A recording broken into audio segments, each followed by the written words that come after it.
Tonight, beauty carries a dark promise. The hope diamond gleaming under museum lights, trailed by calamities. The crying boy paintings surviving countless fires. Annabelle shifting behind glass. The scent of a Dybbuk sealed in a wine cabinet. The painting, Hands Resist Him, where the child moves by night. A Dorset skull that screams when buried. A Louisiana mirror said to trap souls. Lincoln's ghost train returning at dusk. Robert the doll, smiling in Key West shadows. And Paganini's violin, rumored to play itself. Which of these cursed echoes chills you most? You're settling into your favorite chair now. Soft lamplight casting gentle shadows as we begin our journey through history's most mysterious artifacts. Picture the world's most famous blue diamond, gleaming under museum lights at the Smithsonian. The Hope Diamond's curse began in 17th century India, where legend claims it was stolen from a Hindu statue's eye. Marie Antoinette wore it before her execution. Later owners faced bankruptcy, madness, and tragedy. The soft whisper of worried curators, the gentle hum of climate-controlled cases, the quiet footsteps of millions who've gazed upon its beauty. Yet gemologists simply see a stunning 45-carat stone, its supposed curse nothing more than coincidental misfortunes amplified by human imagination. What draws us to believe that beauty itself might carry darkness within? You're walking through a 1980s British home now, where mass-produced paintings of weeping children hang innocently on living room walls. Artist Giovanni Bragolin painted these haunting portraits of tearful children in the 1950s. When house fires swept through England decades later, firefighters noticed something strange. The paintings survived flames that consumed everything else. Newspapers sensationalized the curse, leading to mass bonfires of the artwork. The gentle crackle of controlled burns. The soft murmur of concerned families. The quiet relief of superstitious owners. Fire investigators later explained that the painting's materials simply made them flame-resistant. How easily can coincidence transform into supernatural belief when fear takes hold? You're standing in the quiet halls of the Occult Museum now, where a simple Raggedy Ann doll sits behind protective glass, forever watching visitors with button eyes. In 1970, nursing student Donna received this innocent-looking doll as a gift. Soon, she and her roommate noticed it moving on its own, leaving handwritten notes, even attacking friends. Paranormal investigators Ed and Lorraine Warren declared it possessed, housing it in their Connecticut museum. The soft rustle of aged fabric, the gentle settling of old floorboards, the quiet unease of those who claim to feel watched. Skeptics point to suggestion, coincidence, and the human tendency to attribute agency to familiar forms. Why do childhood symbols of comfort become vessels for our deepest fears? You're wandering through moonlit Italian villa ruins now, where whispers of a cursed wedding gift still echo through crumbling stone corridors.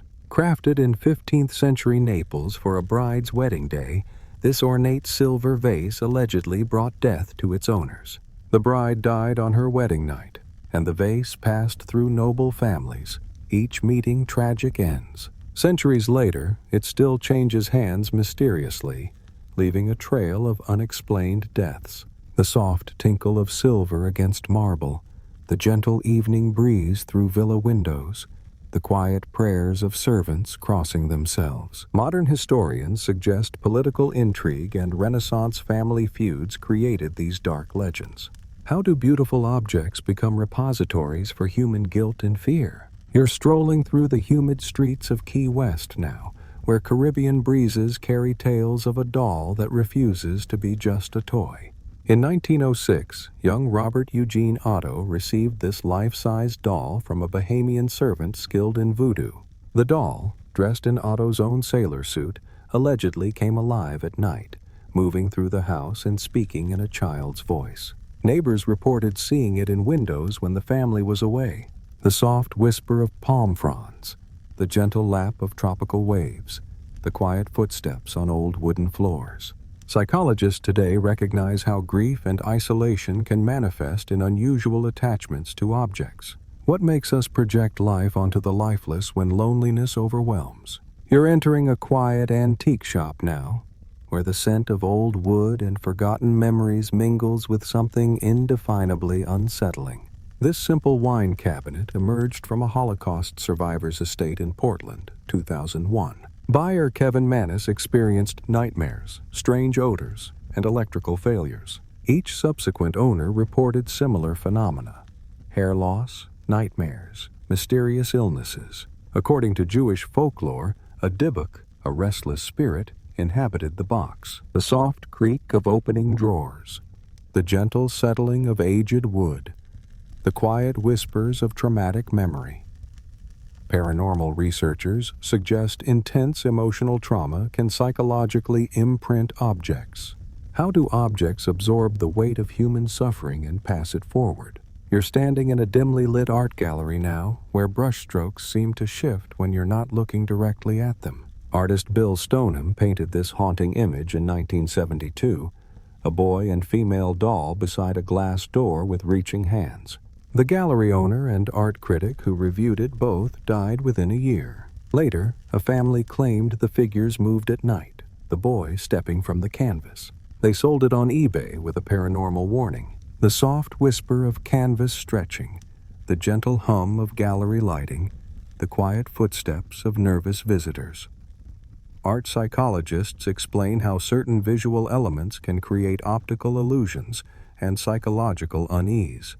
What is it about human forms in art that awakens our primal fears? You're walking through the English countryside now, where ancient stones hold memories older than written words, and some refuse to rest. For over 300 years, this human skull has resided at Bettiscombe Manor in Dorset. Legend claims it belonged to a West Indian slave who swore his spirit would never rest if removed from the house. Attempts to bury it result in terrible screams throughout the night until it's returned. The soft patter of English rain, the gentle creak of Tudor timbers, the quiet whispers of servants afraid to disturb the dead. Archaeological analysis suggests it's likely a prehistoric skull. Its screaming perhaps whined through old house structures. How do historical injustices transform into supernatural guardians of conscience? You're settling by a crackling fireplace now, where the gentle rhythm of a rocking chair carries more than just the weight of tired bones. This antique chair sits in the Caswell County Historical Association, where visitors report it rocks by itself. Built in the 1800s, legend says it belonged to a witch who cursed it before her death. Staff members have witnessed it moving with no one nearby, creaking softly in empty rooms. The gentle whisper of aged wood, the soft rhythm of phantom motion, the quiet unease of those who feel an invisible presence. Structural engineers note that temperature changes and settling foundations can cause furniture movement. Why do we need our objects to move when we ourselves feel so still? You're walking through museum corridors now, where ancient limestone holds secrets that have outlasted empires and still whisper warnings to the living. Discovered in 1878 in Cyprus, this 3,500-year-old limestone figure represents an ancient fertility goddess. 7 families who owned it met tragic ends: deaths, financial ruin, mysterious illnesses. Now safely housed in the Royal Scottish Museum, she watches visitors with hollow limestone eyes. The soft echo of footsteps on marble, the gentle hum of museum climate control, the quiet reverence of those who glimpse humanity's distant past. Archaeologists suggest the deaths were coincidental, the curse of Victorian invention to add mystique to ancient artifacts. How do we make sense of randomness by weaving patterns into the chaos of existence? You're stepping into a quiet English home now, where an oil painting hangs in darkness, its creator's torment still bleeding through every brushstroke. In the 1970s, Sean Robinson inherited this disturbing self-portrait from his grandmother, who kept it hidden in her attic for 25 years. The artist allegedly mixed his own blood into the paint before taking his life. The family reported crying sounds, shadow figures, and cold spots near the painting. Visitors fled after sensing overwhelming despair. The soft whisper of canvas fibers, the gentle settling of old paint, the quiet weight of artistic anguish preserved in pigment. Art historians note how knowledge of an artist's tragic end can psychologically influence our perception of their work. How do the stories we tell about art change the way we experience its beauty? You're wandering through the hushed halls of a Mexican museum now, where silk and lace hold memories of a love that death could not release. This ivory wedding gown belonged to Pascuala Esparza, who died of a broken heart in 1930 when her fiancé was killed before their wedding. Displayed at La Pascualita boutique in Chihuahua, locals claim the mannequin is actually her preserved body. Witnesses report the figure changing positions, the dress swaying without air currents, eyes following customers. The soft rustle of aged silk, the gentle whisper of lace against glass, the quiet devotion of love refusing to surrender. Museum curators explain that wax figures naturally shift with temperature changes. What makes us believe that love itself might refuse the finality of death? You're kneeling in a small Italian chapel now, where candlelight flickers across a portrait that weeps tears no earthly sorrow could produce. This painting of the beloved Saint Padre Pio hangs in San Giovanni Rotondo, where pilgrims gather to witness miraculous tears streaming down the canvas. Since the 1980s, visitors report seeing actual moisture on the painted cheeks, sometimes accompanied by the scent of roses, Padre Pio's signature fragrance. Church officials have documented the phenomenon but offer no explanation. The soft murmur of prayers, the gentle flicker of votive candles, the quiet faith of those who believe in miracles. Scientists suggest humidity changes and optical illusions created by flickering light. When does devotion transform observation into divine revelation? You're climbing wooden stairs in a 1980s Wisconsin home now, where innocence sleeps uneasily beneath the weight of supernatural dread. When the Tallman family bought used bunk beds for their children, they unknowingly invited terror into their lives. The kids reported seeing a witch by their beds, fires spontaneously ignited, and family members experienced violent nightmares. The phenomena escalated until they fled their home. Paranormal investigators Alan and Debbie Tallman documented radio static, temperature drops, and unexplained sounds. The soft creak of wooden bed frames, the gentle whisper of children's fears, the quiet desperation of parents seeking answers. Sleep researchers note how shared anxiety can manifest in collective nightmares. How do our childhood fears reshape the very spaces meant to protect us? You're gazing into an antique mirror now, where reflections hold more than just the present moment. They capture echoes of lives long past. This ornate mirror hangs in Louisiana's Myrtles Plantation, built in 1796 on former Tunica Indian burial grounds. Visitors photograph mysterious handprints appearing on its surface, faces that don't belong to anyone present, and figures in period clothing. The mirror allegedly trapped souls of Sarah Woodruff and her children, poisoned by a vengeful slave named Chloe. The soft shimmer of old silver backing, the gentle distortion of antique glass, the quiet presence of those who refuse to leave. Optical experts explain how old mirrors create visual anomalies and pareidolia, seeing faces in random patterns. What truths do we see reflected when we gaze into the past? You're winding the delicate mechanism of an antique music box now, where tinkling notes carry more than childhood memories. They summon something darker. This Victorian music box features a black-robed monk figure that dances to a haunting melody. Antique dealer Tom LaPasta acquired it from an estate sale, immediately experiencing paranormal activity. Objects moving, electronic failures, and the box playing by itself at 3 a.m. Previous owners reported similar phenomena spanning decades. The monk's painted eyes seem to follow observers, and temperature drops occur during its spontaneous performances. The soft ping of tiny metal tines, the gentle whir of clockwork mechanisms, the quiet mystery of self-activating melodies. Music box experts note that temperature changes can cause springs to expand and trigger mechanisms. Why do childhood's innocent melodies become harbingers of adult fears? You're settling into an elegant 18th century chair now, where comfort comes with a price that few are willing to pay. This ornate wooden chair belonged to Thomas Godwin, an English magistrate known for harsh death sentences. After his death in 1800, the chair passed through families, and each owner died within a year of acquiring it. The chair's oak seems to absorb the warmth from anyone who sits in it, leaving them feeling drained and ill. Auction houses now refuse to sell it, and it remains in storage. The soft creak of aged wood joints, the gentle polish of centuries-old timber, the quiet weight of judicial authority turned malevolent. Furniture historians suggest the chair's reputation created psychological stress in owners. How do objects of authority retain their power long after their wielders have gone? You're placing your fingertips on a wooden planchette now, where questions spoken in darkness receive answers no living person should give. This antique Ouija board surfaced in a Maryland estate sale in 1992, accompanied by detailed journals documenting decades of supernatural communication. Previous owners recorded conversations with entities claiming to be Civil War soldiers, Victorian children, and something calling itself the Watcher.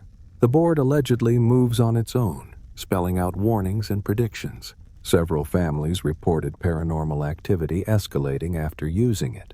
The soft whisper of wood against wood, the gentle scraping of the planchette, the quiet tension of seeking voices from beyond. Psychologists explain the ideomotor effect, unconscious muscle movements creating apparent supernatural communication. What drives us to seek conversation with the silence that death brings? You're staring at a painted face now, where humor and horror dance together in brushstrokes that refuse to stay still on their canvas. This unsettling clown painting hung in a Chicago apartment building throughout the 1980s, where residents reported the figure's eyes following them and its smile changing from jovial to menacing. Children refused to walk past it alone, and several families moved out citing nightmares and unexplained noises. The painting's origin remains unknown. It simply appeared in the lobby one morning, the soft giggle that no one admits to hearing, the gentle shift of painted features, the quiet unease of something meant to bring joy turned sinister. Art psychologists note how clown imagery can trigger deep-seated phobias and optical illusions. When does childhood wonder transform into the very thing we flee from? Hey friends, if you love this series of gentle mysteries, don't forget to subscribe and let these stories carry you into peaceful dreams. This ornate Victorian coffin in London's Highgate Cemetery belongs to Elizabeth Siddal, pre-Raphaelite muse, and wife of poet Dante Gabriel Rossetti. After her burial in 1862, groundskeepers reported the coffin lid repeatedly opening by itself. Rossetti had buried his unpublished poems with her, later exhuming her body to retrieve them, and found her red hair had grown to fill the coffin. Visitors claimed to see the lid moving, hear scratching from within, the soft whisper of shifting earth, the gentle creak of swelling wood, the quiet persistence of beauty that death could not diminish. Cemetery experts explain that ground settling and wood expansion can cause coffin movement.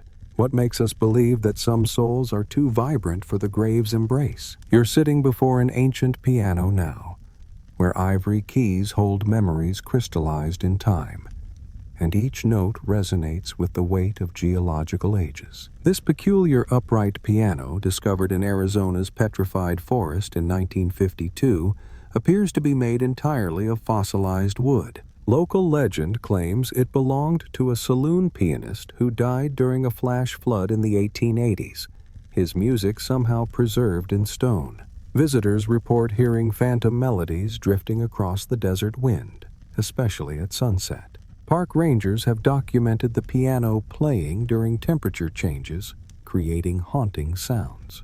The soft whisper of desert wind through stone keys, the gentle settling of mineralized wood, the quiet echo of music turned eternal. Geologists explain that expanding stone creates natural acoustic phenomena. How does time itself become a composer, writing melodies in stone?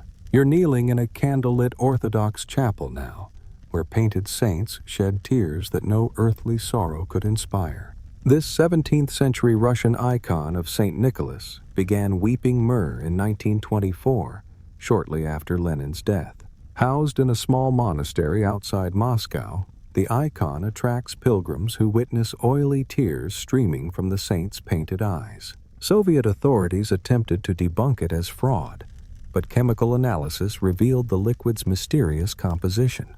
During Stalin's purges, the weeping intensified, according to surviving monks. The soft flicker of beeswax candles, the gentle scent of ancient incense, the quiet devotion of those who believe in divine sorrow. Religious scholars note that temperature fluctuations can cause oil-based paints to sweat. When does faith transform scientific observation into miraculous revelation? You're typing on vintage keys now, where each letter carries the weight of unfinished stories and the ghosts of words never meant to see light. This 1920s Underwood typewriter belonged to novelist Thomas Wolfe, who died unexpectedly before completing his final manuscript. Subsequent owners reported the machine typing by itself at night, producing fragments of unpublished stories in Wolfe's distinctive style.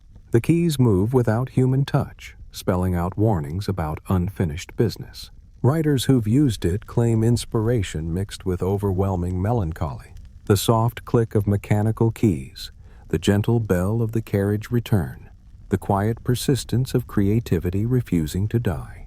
Typewriter restoration experts explain that temperature changes can cause keys to shift and springs to contract. What stories demand to be told even after their authors have fallen silent? You're standing on abandoned railroad tracks now, where the echo of wheels on steel carries more than just the memory of America's martyred president. Every April since 1865, residents along the original funeral route report seeing Lincoln's ghostly train traveling from Washington to Springfield.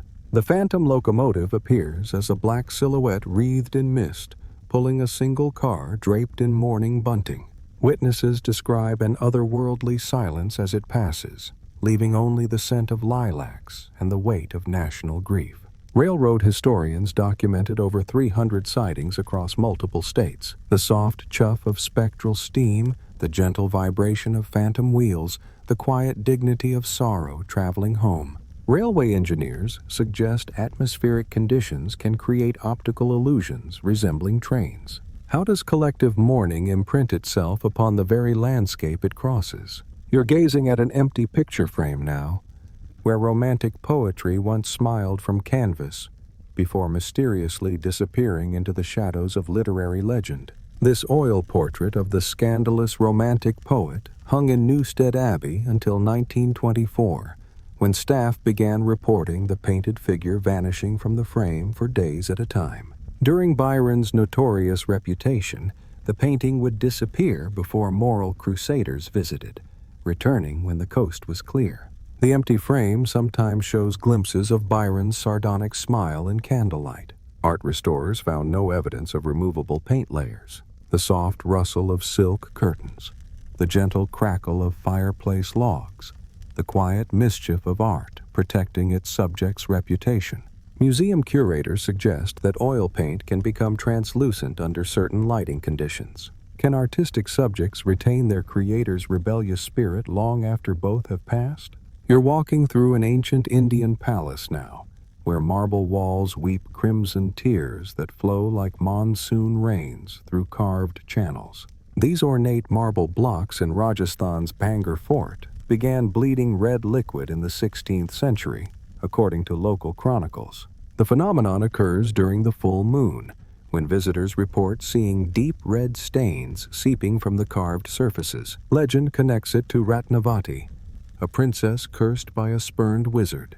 Archaeological surveys have documented the recurring red discoloration, but found no underground water sources. The soft patter of crimson drops, the gentle whisper of desert wind through ruins, the quiet persistence of ancient curses in stone. Geologists identify iron oxide deposits that can appear to bleed during humidity changes. What makes us see supernatural sorrow in the natural weathering of time? You're winding a delicate music box now, where a tiny porcelain figure spins to melodies that play long after the mechanism should have stopped.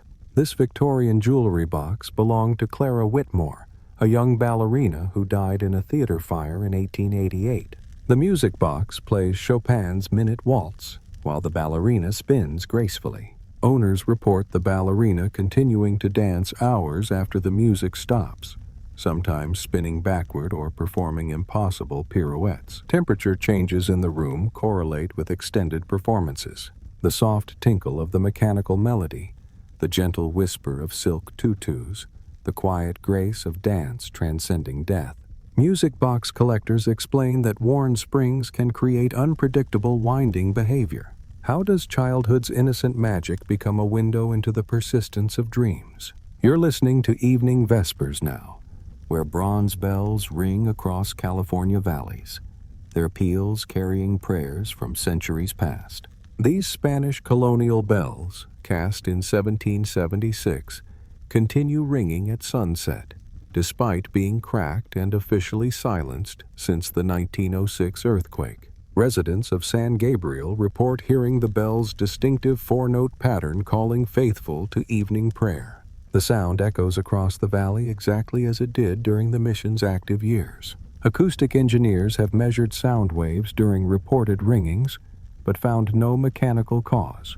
The soft bronze vibration in still air, the gentle echo across olive groves, the quiet call of faith transcending time. Bell experts note that metal fatigue can create resonance from wind vibrations.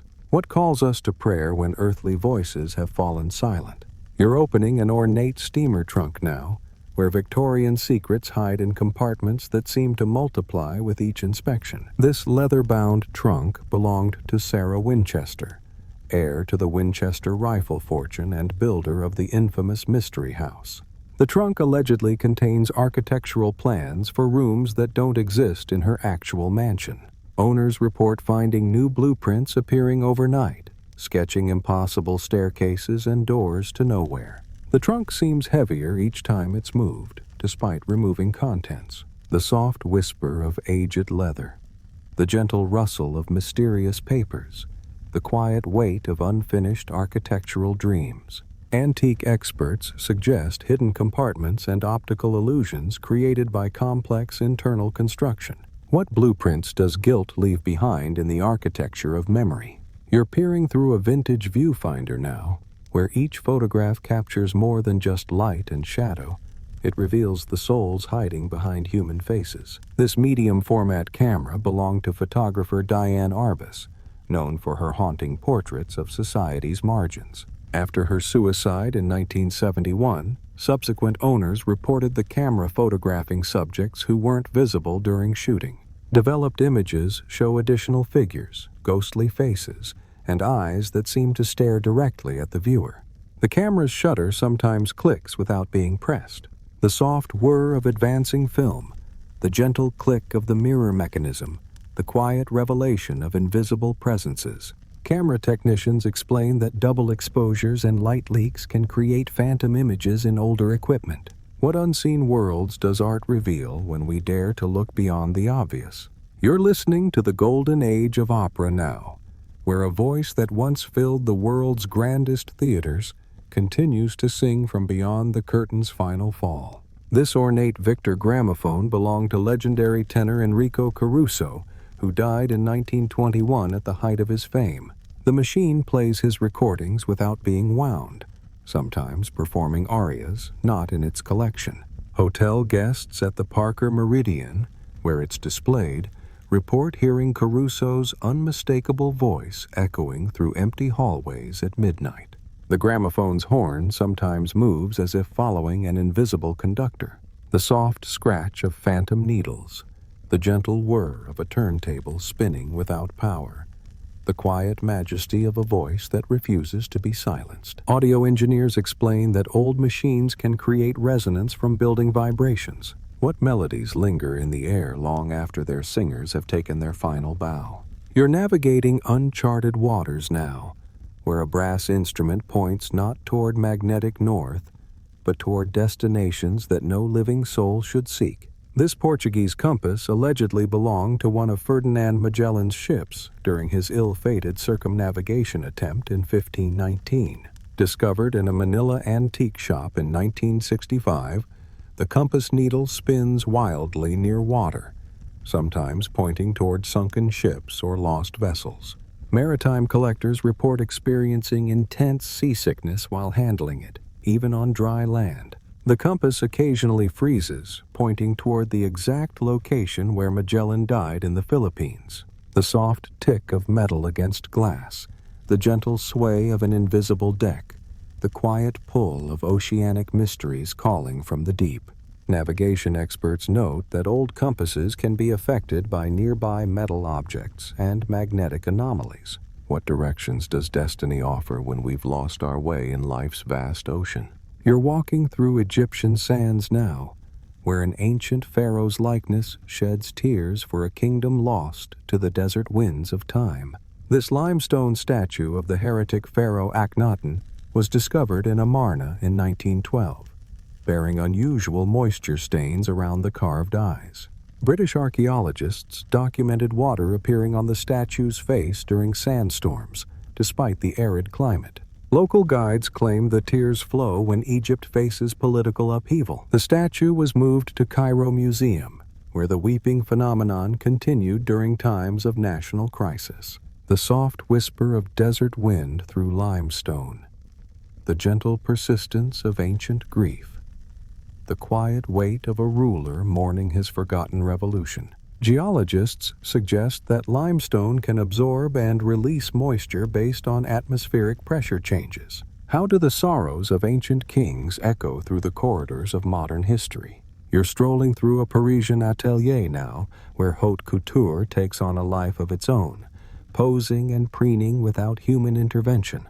This elegant mannequin stood in Coco Chanel's flagship boutique on Rue Cambon from 1925 until her death in 1971. Staff members reported finding it in different poses each morning, wearing various combinations of Chanel's latest designs. Security cameras captured the mannequin moving between midnight and dawn, adjusting its posture and smoothing imaginary wrinkles. After Chanel's death, the movements became more pronounced, as if modeling for an invisible audience. The soft rustle of silk and tweed, the gentle click of pearls against wooden limbs, the quiet elegance of fashion's eternal quest for perfection. Display experts explain that temperature fluctuations can cause mannequin joints to shift and clothing to settle. What dreams of beauty continue to pose long after their creators have left the stage? You're typing cosmic horrors now, where each keystroke summons words from dimensions that mortal minds were never meant to comprehend. This 1917 Remington typewriter belonged to horror writer H.P. Lovecraft during his most productive years in Providence. After his death in 1937, subsequent owners reported the machine typing fragments of unpublished stories late at night. The typed pages contain references to Lovecraft's fictional entities, written in his distinctive verbose style. Most disturbing are passages that seem to predict real events decades before they occurred. The soft clatter of keys striking ribbon, the gentle bell of the carriage return, the quiet revelation of futures too strange for fiction. Literary scholars note that old typewriters can produce impressions from previous documents through ribbon residue. What cosmic truths leak through when imagination tears holes in reality's thin fabric? You're peering into a glass prison now, where a miniature vessel sails through impossible storms on seas that exist only in maritime dreams. This intricate ship in a bottle was crafted by Captain Joshua Flint in 1889, shortly before he disappeared during a voyage to Cape Horn. The model replica of his vessel, the Meridian Star, appears to sail through various weather conditions inside its glass prison. Observers report seeing tiny lightning flashes during thunderstorms and miniature waves during rough seas. The ship sometimes changes position overnight, as if blown by invisible winds. Flint's logbook, discovered with the bottle, contains final entries written after his official date of death. The soft whisper of impossible winds through glass, the gentle lap of phantom waves, the quiet voyage of a soul seeking harbor. Maritime historians explain that temperature changes can cause materials inside sealed containers to shift and create optical effects. What journeys continue when the physical voyage has reached its final port? You're mounting a painted pony now, where childhood innocence rocks gently between the worlds of memory and loss. This carved wooden rocking horse belonged to Emily Morrison, a 5-year-old who died of scarlet fever in Edinburgh, 1895. The toy remained in the nursery of the family mansion, where servants reported hearing it rocking by itself and the sound of a child's laughter echoing through empty rooms. New families who moved into the house found the horse rocking violently during thunderstorms. Tears appear on the painted eyes during anniversaries of Emily's death. The soft creak of worn wooden rockers, the gentle whisper of a child at play, the quiet persistence of joy refusing to be buried with sorrow. Antique restoration experts note that wood expands and contracts with humidity changes, causing movement in rocking mechanisms. How do the toys of lost children become vessels for love that death cannot diminish?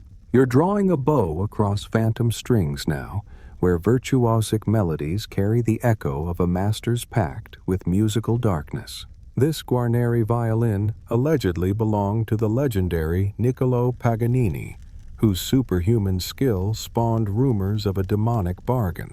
After his death in 1840, the violin passed through various owners, each reporting the instrument playing itself at 3 a.m.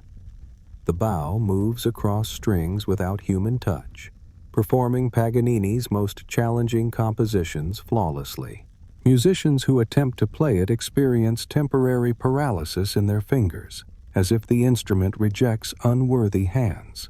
The soft vibration of catgut strings, the gentle resonance of aged spruce, the quiet arrogance of perfection demanding its due. Violin experts explain that temperature and humidity changes can cause strings to vibrate and produce sound without direct contact.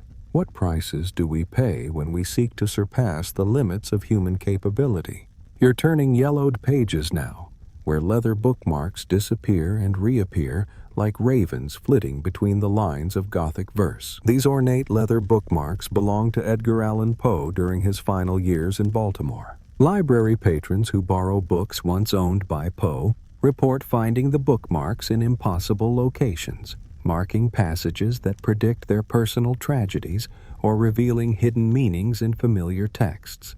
The bookmarks vanish from secured display cases, only to appear inside books being read by unsuspecting visitors. Each bookmark bears Poe's initials and seems to guide readers toward increasingly dark literature. The soft whisper of turning pages, the gentle flutter of leather against paper, the quiet guidance of a master leading readers into literary labyrinths. Librarians suggest that electromagnetic fields from security systems can affect leather items with metallic components. What hidden messages do departed authors leave between the lines for those who dare to read closely? Hey friends, if you love these gentle mysteries that carry you toward peaceful dreams, don't forget to subscribe and let these stories illuminate your night.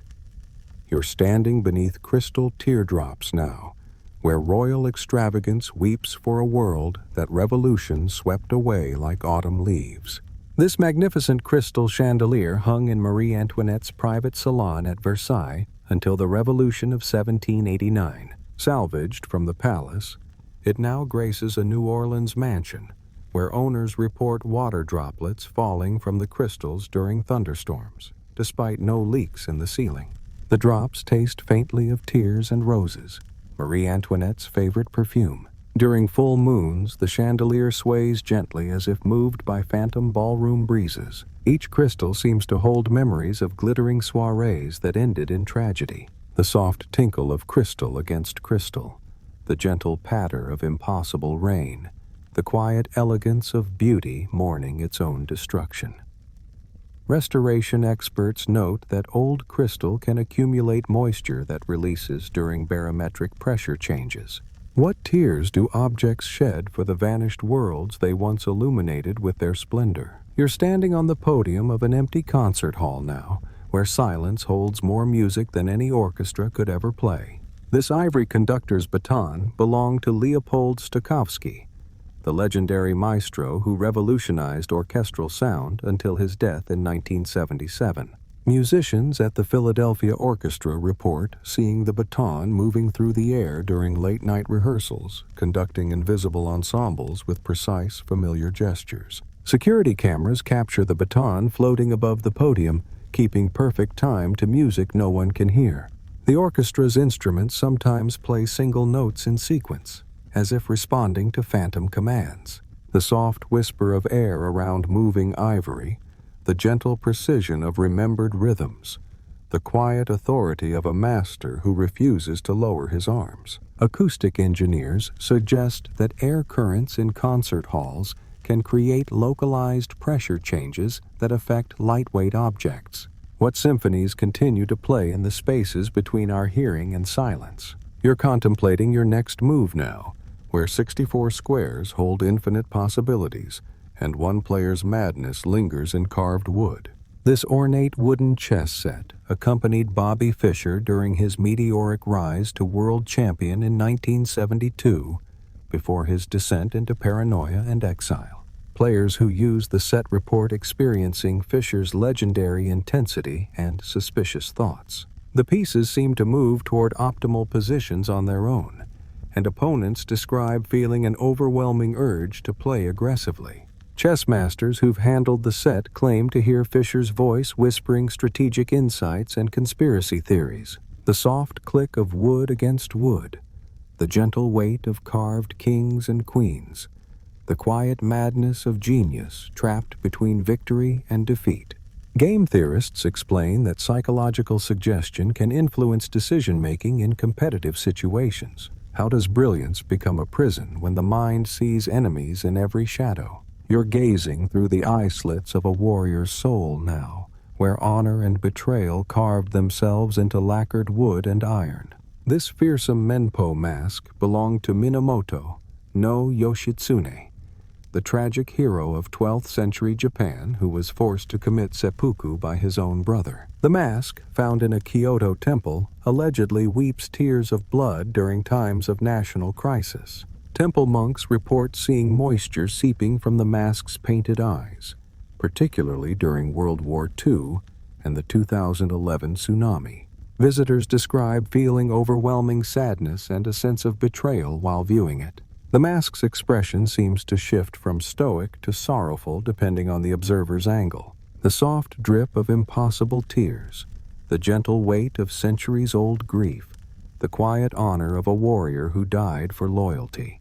Metallurgists note that iron components in lacquered masks can create condensation under certain humidity conditions. What tears do the faithful shed when those they serve become their greatest enemies? You're standing on point now, where silk ribbons bind earthbound feet to dreams that soar beyond gravity's reach. These worn point shoes belong to Anna Pavlova, the legendary Russian ballerina who danced until her final breath in 1931. Housed in the Mariinsky Theater Museum, visitors report seeing the shoes move in perfect ballet positions, executing Pavlova's signature moves from The Dying Swan. The ribbons untie and retie themselves in intricate patterns, and faint impressions of feet appear in the silk lining. During performances of Pavlova's favorite ballets, the shoes have been found in different display cases, as if they had danced through the museum halls. The soft whisper of silk against air, the gentle pressure of phantom feet, the quiet grace of artistry that death cannot still. Textile conservators explain that silk fibers continue to contract and expand with temperature changes, causing movement in preserved garments. What dances continue when the dancer has taken her final curtain call. You're shuffling cards between worlds now, where painted archetypes reveal futures that mortal minds were never meant to glimpse. This hand-painted tarot deck was created by Aleister Crowley and artist Lady Frida Harris in the 1940s, infused with the occultist's controversial philosophy. Owners report the cards rearranging themselves overnight into spreads that predict personal tragedies with disturbing accuracy. The deck seems to resist readings about positive outcomes, instead revealing only dark futures and hidden dangers. Several fortune tellers have abandoned the deck after it correctly foretold their own misfortunes. The images on the cards appear to shift and move, showing different symbols to different readers. The soft whisper of cardboard against skin, the gentle flutter of supernatural knowledge, the quiet weight of futures too heavy for human hearts. Card collectors note that temperature fluctuations can cause printed materials to warp and appear to change. What price do we pay when we seek to glimpse tomorrow through today's shadows? You're pressing your lips to golden brass now, where jazz melodies flow like liquid sunlight through the deepest midnight blues. This dented coronet belonged to Louis Armstrong during his revolutionary years in New Orleans, before he became Satchmo to the world. The preservation hall where it's displayed echoes with phantom trumpet solos every night at midnight. Musicians claim the instrument plays Armstrong's signature improvisations, complete with his distinctive growl and bent notes. The valves move by themselves, and condensation appears in the tubing as if someone had been breathing through it for hours. Tourists record the phantom concerts, but playback reveals only silence. The soft buzz of brass against invisible lips, the gentle vibration of ghostly breath through metal, the quiet revolution of music that changed the world forever. Instrument experts explain that temperature changes can cause brass to contract and produce sound-like vibrations. What songs rise from the streets to touch heaven when no earthly voice carries them? You're mixing colors with madness now, where pigments hold more than hues. They contain the tortured visions of genius burning too bright. This wooden palette belonged to Vincent van Gogh during his final, most productive months in Auvers-sur-Oise before his death in 1890. Artists who use the palette report experiencing Van Gogh's intense emotional states and seeing the world through his distorted perspective. Colors mixed on the surface appear to move and swirl of their own accord, creating patterns reminiscent of his famous brushwork. Several painters have suffered mental breakdowns after extended use, claiming to hear Van Gogh's voice urging them to capture impossible visions.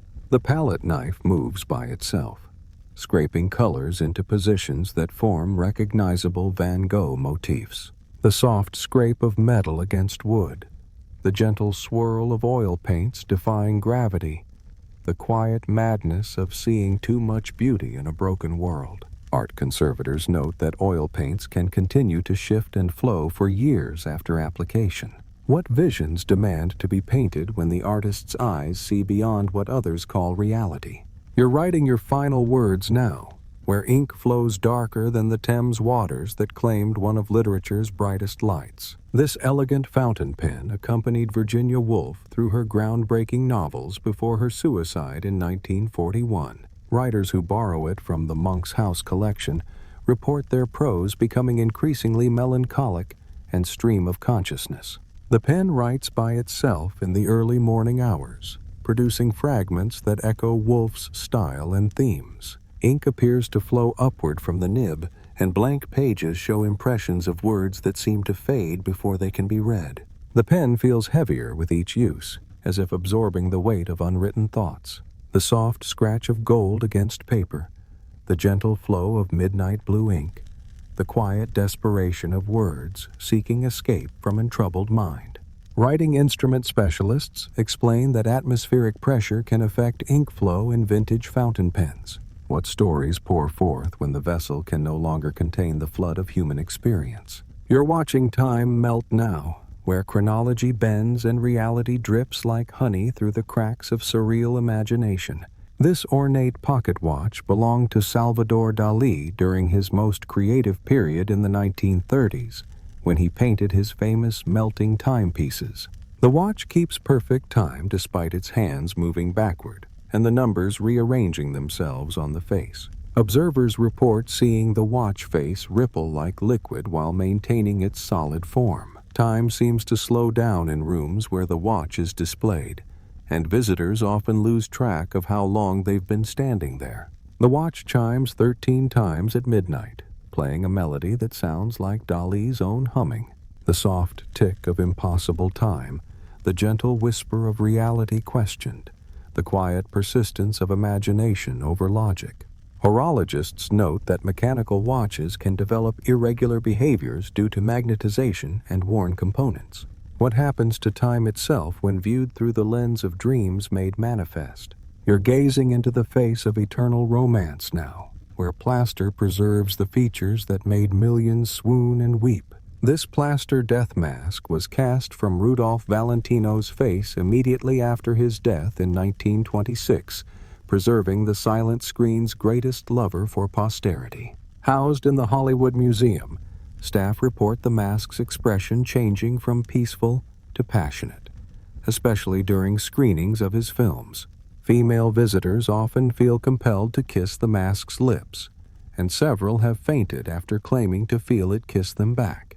The mask appears to turn its head slightly to follow beautiful women as they pass. During the anniversary of Valentino's death, rose petals appear around the display case with no earthly source. The soft whisper of dried plaster, the gentle warmth of remembered passion, the quiet magnetism of desire that death could not extinguish. Museum curators explain that lighting angles and viewer perspective can create optical illusions of facial movement in sculptures. What power does beauty hold when preserved forever in the moment between life and legend? You're standing before a blank canvas now, where desert winds carry visions of flowers that bloom larger than life itself. This weathered wooden easel supported Georgia O'Keeffe's revolutionary paintings in her New Mexico studio from 1946 until her death in 1986. Artists who set up canvases on the easel report their brushstrokes becoming bolder, more sensual, mirroring O'Keeffe's distinctive style. The easel adjusts its height without human touch, positioning canvases at the perfect angle for mysterious hands that paint only at dawn. Observers describe seeing phantom brushstrokes appear on blank canvases, creating abstract florals in O'Keeffe's signature magnified perspective. The scent of desert sage fills the room when the easel activates. The soft creak of adjusting wood, the gentle whisper of invisible brushes against canvas, the quiet blooming of artistic vision beyond the grave. Art conservators note that wooden easels expand and contract with humidity changes, causing mechanical adjustments. What flowers continue to bloom when the gardener's hands have returned to earth? You're peering into atomic mysteries now, where scientific discovery glows with radioactive truth and the price of pioneering knowledge. This brass microscope belonged to Marie Curie during her groundbreaking radium research in early 1900s Paris. Scientists who use it report seeing impossible cellular structures and elements that don't appear in modern periodic tables. The microscope's lenses glow faintly in darkness, and users often develop temporary radiation-like symptoms despite the instrument being declared safe. Researchers describe visions of Curie herself, bent over the eyepiece, whispering formulas for discoveries not yet made. The microscope sometimes focuses on empty slides, revealing phantom specimens that document things they're observing. The soft hum of radioactive decay, the gentle glow of scientific passion, the quiet sacrifice of health for human knowledge. Laboratory equipment specialists explain that old brass can develop fluorescent properties when exposed to certain minerals. What secrets do we glimpse when we peer too closely into nature's hidden chambers? You're taking center stage now, where drama and tragedy dance together in the eternal theater of human emotion. This ornate tragedy mask belonged to Sarah Bernhardt, the legendary French actress who captivated audiences until her death in 1923. Housed in the Comédie Française, the mask weeps real tears during tragic performances, particularly scenes of maternal loss, Bernhardt's specialty. Actors wearing the mask report feeling overwhelming emotional depth and speaking lines they never memorized. The mask's expression shifts subtly throughout performances, displaying nuanced emotions that rival the greatest living actors. Stagehands find fresh tears on the mask each morning, despite the theater being locked and empty overnight. The soft patter of theatrical tears, the gentle weight of performed emotion, the quiet immortality of artistry refusing its final curtain. Theater historians note that papier-mâché masks can collect moisture from humidity and release it under stage lights. What roles do we continue playing long after the audience has gone home? You're typing the perfect murder now, where each keystroke plots mysteries that reality dare not solve. These individual typewriter keys belonged to Agatha Christie's favorite Remington, used to write her most famous mysteries in the 1930s. Displayed separately in the Torquay Museum, visitors report seeing the keys move to spell out clues to real unsolved crimes. The keys arrange themselves to form fragments of unpublished Christie plots, complete with red herrings and surprising twists. Several police departments have consulted the museum after the keys spelled out solutions to cold cases. The keys move most actively during thunderstorms, clicking against their display glass in rhythmic patterns. The soft tap of phantom typing, the gentle click of mystery unfolding, the quiet logic of detection transcending death. Museum curators suggest that static electricity during storms can cause metallic objects to move within display cases. What mysteries demand solving when their creators' detective work is never truly done? You're navigating toward the edge of the known world now, where a brass instrument points not just toward magnetic north, but toward destiny itself. This ornate compass rose allegedly belonged to Christopher Columbus during his 1492 voyage to the New World. Maritime museums report the compass spinning to point toward historical discoveries rather than magnetic north. The needle moves to indicate the locations of sunken Spanish galleons, lost conquistador expeditions, and undiscovered archaeological sites. Sailors who handle the compass experience overwhelming urges to explore uncharted waters. The compass glows faintly during maritime anniversaries, and its housing bears scratches that form crude maps of unknown coastlines. The soft tick of needle against brass, the gentle pull of exploration calling, the quiet weight of discovery that changed two worlds forever. Navigation experts explain that aged brass compasses can develop magnetic anomalies from prolonged exposure to different magnetic fields. What new worlds call to us when we've exhausted the maps of the familiar? You're breathing music into the air now, where silver pipes channel melodies that float like morning mist through concert halls. This sterling silver flute belonged to Jean-Pierre Rampal, who revolutionized flute performance until his death in 2000. Musicians who play it report their technique instantly improving to match Rampal's legendary skill. The flute plays itself during quiet moments in practice rooms, performing Rampal's signature pieces with perfect intonation and phrasing.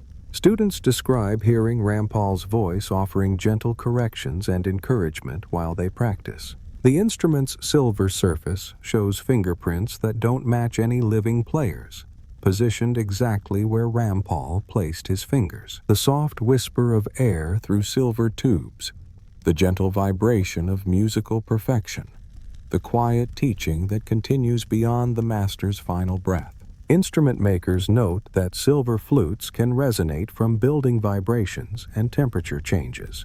What lessons do masters continue teaching when their voices have joined the eternal silence? You're gazing into swirling mists of time now, where past and future dance together in a sphere of impossible knowing. This crystal sphere allegedly belonged to Michel de Nostradam, the 16th century prophet known as Nostradamus. Fortune tellers who use the crystal report, seeing visions that exactly match Nostradamus's unfulfilled prophecies. The sphere shows images of future events, but only disasters and upheavals, never positive outcomes. Viewers describe seeing their own deaths reflected in its depths, dates and circumstances appearing with disturbing clarity. The crystal grows cold to the touch before major world events, and its surface sometimes displays written text in Nostradamus's archaic French. The soft shimmer of crystalline prophecy, the gentle weight of unwanted knowledge, the quiet burden of seeing tomorrows that bring only sorrow. Gem experts note that crystal spheres can create optical illusions through light refraction and internal inclusions. What price do we pay for glimpsing futures we cannot change? You're listening to Silence Now, where the absence of music speaks louder than any symphony ever composed. This plaster death mask was cast from Ludwig van Beethoven's face in 1827, preserving the features of history's greatest composer. Music students report seeing tears flow from the mask's closed eyes during particularly moving performances of Beethoven's works. The mask's expression appears to change during different movements, showing joy during triumphant passages and sorrow during melancholy themes. Visitors who touch the mask claim to hear fragments of Beethoven's lost 10th Symphony, a work he never completed. The mask weighs more during performances of his later, deafer compositions, as if bearing the weight of music he could no longer hear.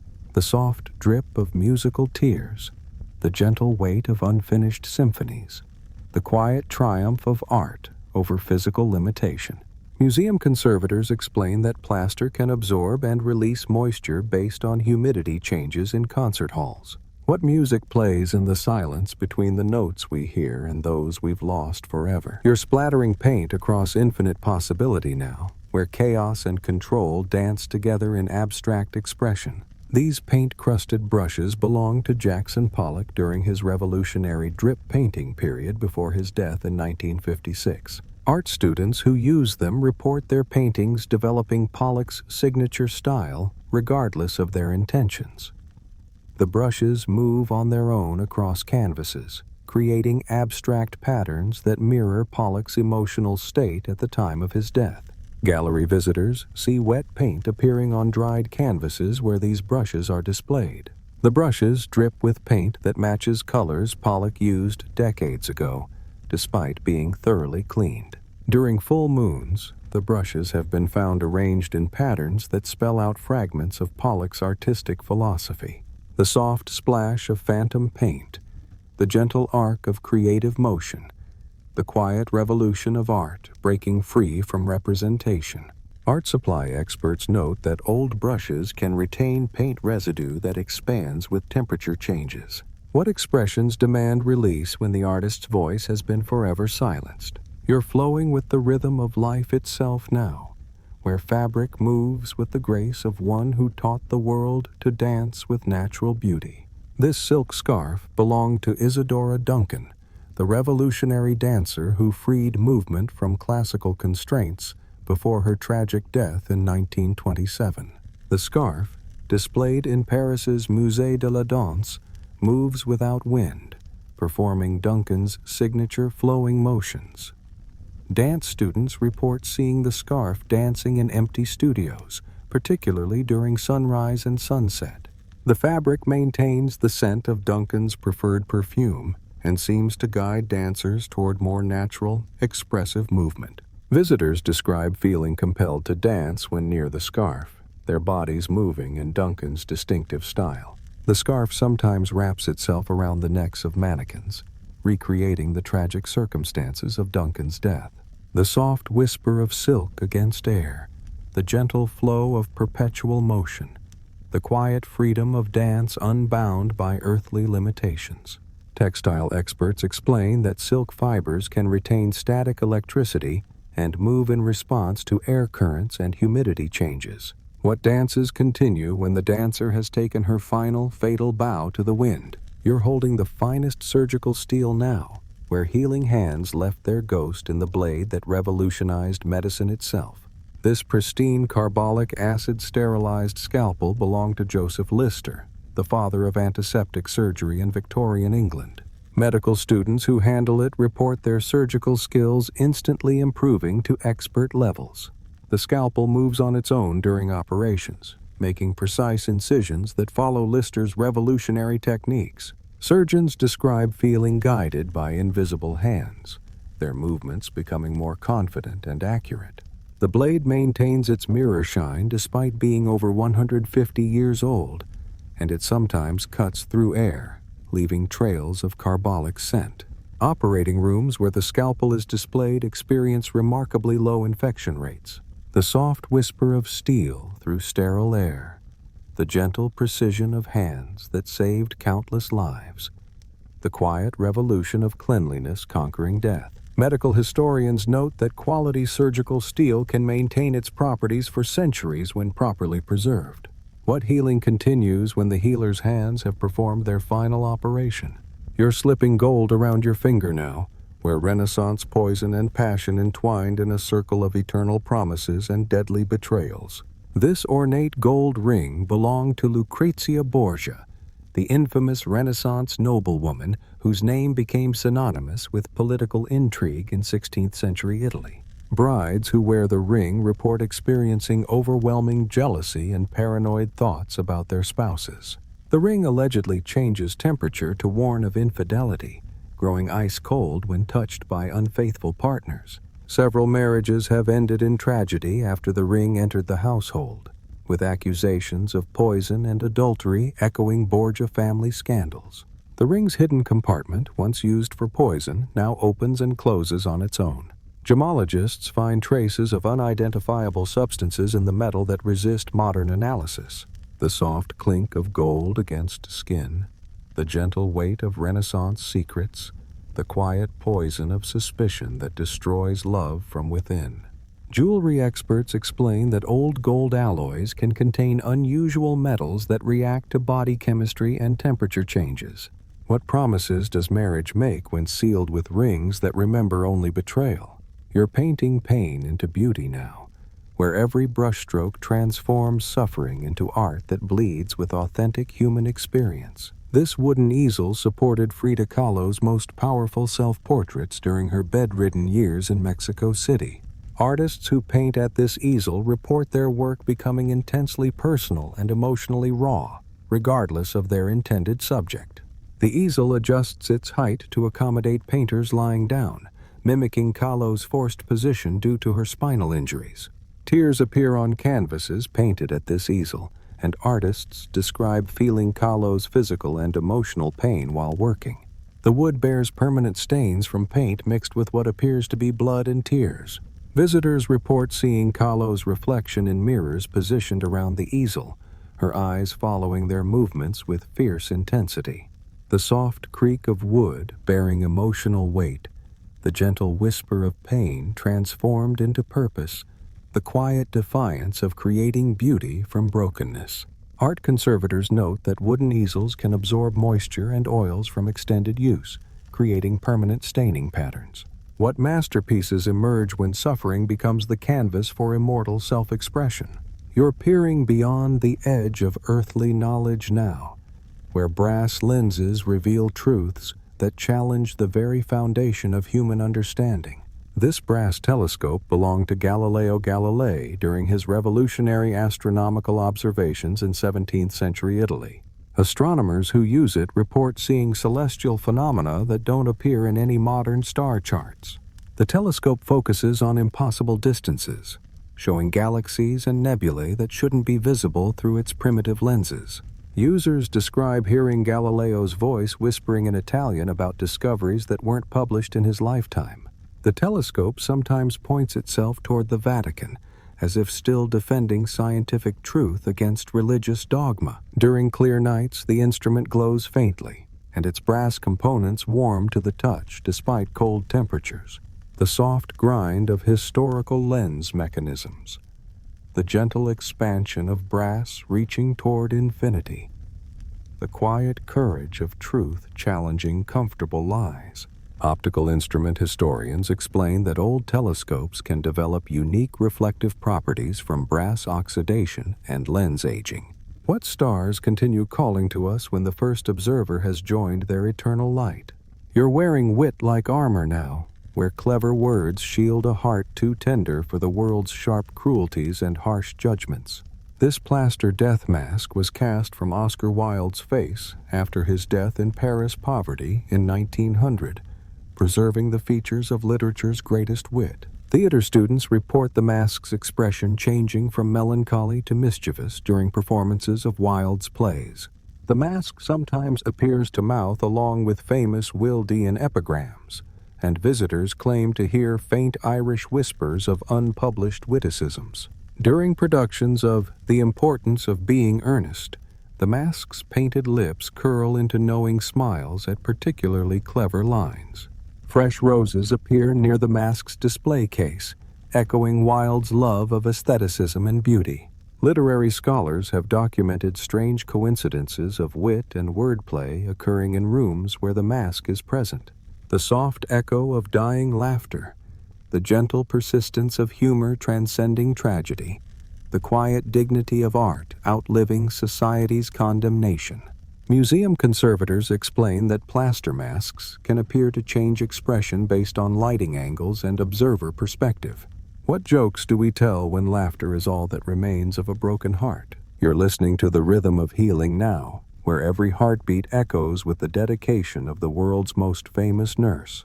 This brass stethoscope belonged to Florence Nightingale during her revolutionary work in the Crimean War hospitals of the 1850s.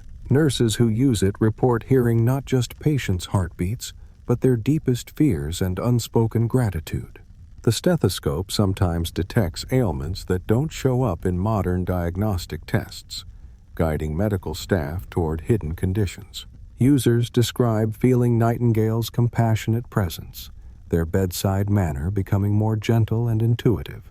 The instrument remains cold to the touch even in warm rooms, as if retaining the chill of those long-ago battlefield hospitals.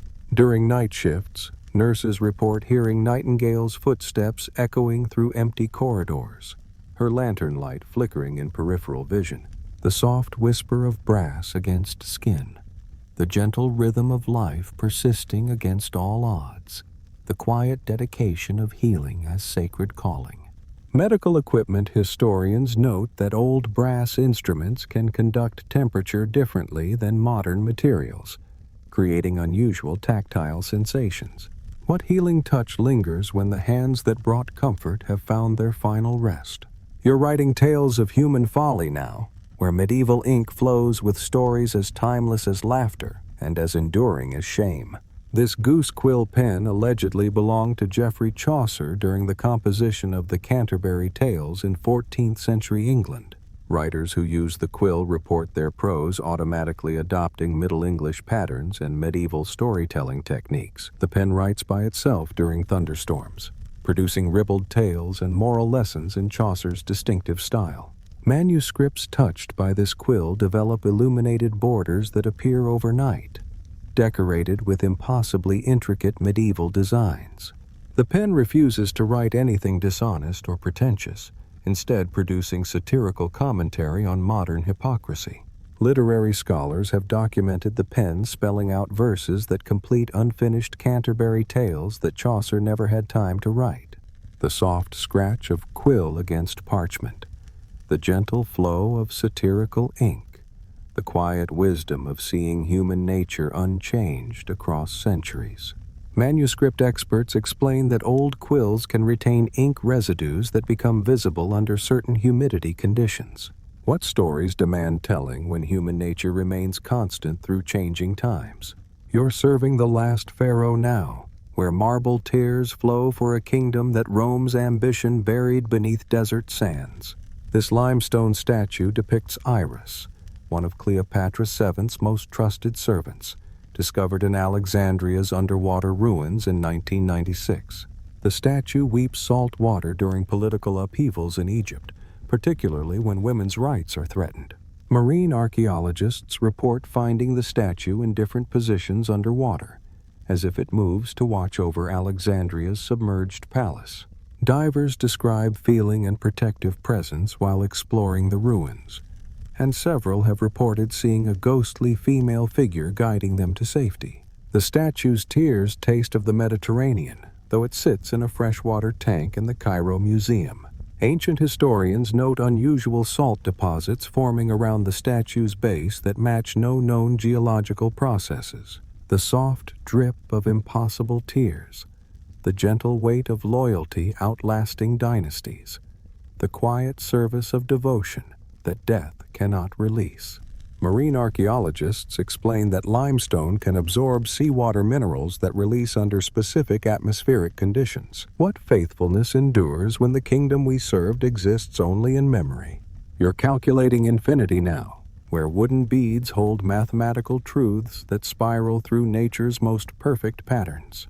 This wooden abacus belonged to Leonardo Fibonacci during his groundbreaking work with number sequences in 13th century Pisa. Mathematics students who use it report understanding complex concepts instantly, their calculations becoming effortlessly accurate. The abacus beads move on their own to display Fibonacci sequences, mathematical constants, and solutions to problems no one has asked. Users describe seeing geometric patterns in the air around the abacus, golden ratios and spirals that exist only in mathematical theory. The instrument grows warm when calculating prime numbers, and its wooden frame expands to reveal hidden chambers containing medieval mathematical notes. During lunar cycles, the abacus displays calculations related to celestial mechanics that weren't discovered until centuries later. The soft click of wooden beads against brass wire, the gentle rhythm of mathematical truth, the quiet revelation of patterns underlying all creation. Mathematics historians note that old wooden instruments can warp in ways that create seemingly intelligent mechanical behaviors. What equations continue solving themselves when the mathematician has become part of the eternal calculation? You're gazing into political intrigue now, where reflections show not just faces, but the dark intentions hiding behind royal smiles. This ornate Venetian mirror belonged to Catherine de' Medici during her reign as France's most powerful queen mother in the 16th century. Court historians report the mirror showing viewers their enemies' plots and secret conspiracies rather than their own reflections. Political figures who look into it experience paranoid episodes and make increasingly ruthless decisions to protect their power. The mirror's surface sometimes displays scenes from French court intrigue, complete with whispered conversations and clandestine meetings. Several diplomatic crises have been traced to decisions made after viewing this mirror, suggesting it reveals truths that create more problems than they solve. The ornate silver frame tarnishes in patterns that form crude maps of European political alliances. Antique dealers refuse to handle the mirror, claiming it brings political misfortune to anyone who possesses it. The soft shimmer of ancient silver backing, the gentle distortion of paranoid reflection, the quiet poison of power corrupting noble intentions. What truths do we see in mirrors when power makes us afraid of our own shadows? You're gripping the hilt of divine destiny now, where blessed steel carries the weight of a peasant girl's impossible dream to save France. This ceremonial sword allegedly belonged to Joan of Arc during her miraculous military campaigns in 15th century France. Knights who handle it report feeling overwhelming courage and hearing distant battle cries in medieval French. The blade glows faintly during times of national crisis, and its edge remains impossibly sharp despite being over 500 years old. Museum guards describe seeing a young woman in armor standing beside the display case, her lips moving in silent prayer. The sword vibrates when touched by those with pure intentions, while remaining cold and heavy for others. During full moons, witnesses report hearing the sword singing hymns in Joan's distinctive voice from Orleans. The soft ring of blessed steel, the gentle weight of divine mission, the quiet faith of believing God speaks through the humble. Metallurgists note that certain steel alloys can maintain sharpness for centuries and create resonant vibrations under specific conditions. What battles does faith continue fighting when the warrior has joined heaven's eternal army? You're dipping your quill in darkness now, where forbidden thoughts flow like black ink from the depths of humanity's hidden desires. This ornate silver inkwell belonged to the Marquis de Sade during his imprisonment in the Bastille in the 1780s. Writers who use ink from this well report their prose becoming increasingly provocative and morally challenging. The inkwell refills itself with pitch-black ink that never dries completely on paper. Authors describe feeling compelled to write about topics they would normally avoid, their inhibitions dissolving with each dipped quill. The silver surface bears scratches that form lewd images, and the ink sometimes appears red under candlelight. Literary scholars have documented several banned manuscripts emerging from writers who used this inkwell, each pushing boundaries of acceptable literature. The soft scratch of immoral quills, the gentle flow of transgressive ink, the quiet rebellion of art against society's comfortable lies. Antique experts explain that silver inkwells can develop patina patterns and that old ink formulations can change color based on lighting conditions. What truths emerge when we dare to write what polite society refuses to acknowledge? You're weaving destiny into fabric now, where every thread carries the hopes of a nation struggling to be born from revolution's cloth. This wooden loom allegedly helped create the first American flag in Betsy Ross's Philadelphia shop in 1776. Quilters who work at this loom report their stitches forming patriotic patterns regardless of their intended design. The loom operates by itself during national holidays, weaving red, white, and blue threads into symbolic patterns. Seamstresses describe feeling overwhelming pride and responsibility while using it, their fingers moving with impossible precision. The wood bears permanent stains in star and stripe patterns, and threads sometimes appear already arranged in flag-like configurations. During Independence Day, visitors report hearing the loom creaking rhythmically, accompanied by the sound of colonial-era spinning wheels. The soft clack of patriotic wood, the gentle pull of threads binding a nation together, the quiet dedication of anonymous hands creating symbols that outlast their makers. Textile historians note that old wooden looms can develop permanent staining from dyes and continue moving slightly due to wood grain tension. What symbols do we weave when our hands create meaning from simple threads and hope? You're focusing on eternity now, where silver gelatin captures more than light. It preserves the very soul of artistic vision. This large-format camera belonged to Alfred Stieglitz during his revolutionary work establishing photography as fine art in early 1900s New York. Photographers who use it report their images developing with supernatural clarity and emotional depth. The camera focuses itself on subjects that reveal hidden beauty in everyday scenes, following Stieglitz's aesthetic philosophy without human guidance. Developed photographs sometimes show figures that weren't visible during shooting, particularly a woman resembling Georgia O'Keeffe in various poses. The camera's bellows expand and contract as if breathing, and its brass fittings warm to the touch during golden hour. Photography students describe hearing Stieglitz's voice offering technical guidance while working with the camera. The soft click of shutters capturing truth, the gentle whir of advancing film, the quiet revolution of elevating craft to art. Camera historians explain that old large-format cameras can develop mechanical behaviors from worn springs, and that brass components retain heat differently than modern materials. What images continue forming in the darkroom when the photographer has stepped into eternal light? You're seducing secrets from shadows now, where espionage and exotic dance twirled together in the deadly waltz of wartime deception. This delicate death mask was cast from Mata Hari's face after her execution for espionage in 1917 Paris. Dancers who study the mask report their movements becoming more sensual and mysteriously alluring. The mask's expression changes subtly throughout the day, shifting from seductive smile to tragic sorrow. Intelligence historians describe finding the mask in different positions in its display case, as if it continues to dance even in death. The plaster bears faint traces of exotic perfumes that match scents Mata Hari wore during her performances. During evening hours, witnesses report seeing the mask's closed eyes flutter open, gazing at observers with knowing intensity. The soft whisper of phantom veils, the gentle sway of eternal seduction, the quiet mystery of truth lost between lover and spy. Museum conservators explain that plaster masks can appear to change expression based on viewing angle, and that old cosmetics can leave permanent aromatic traces.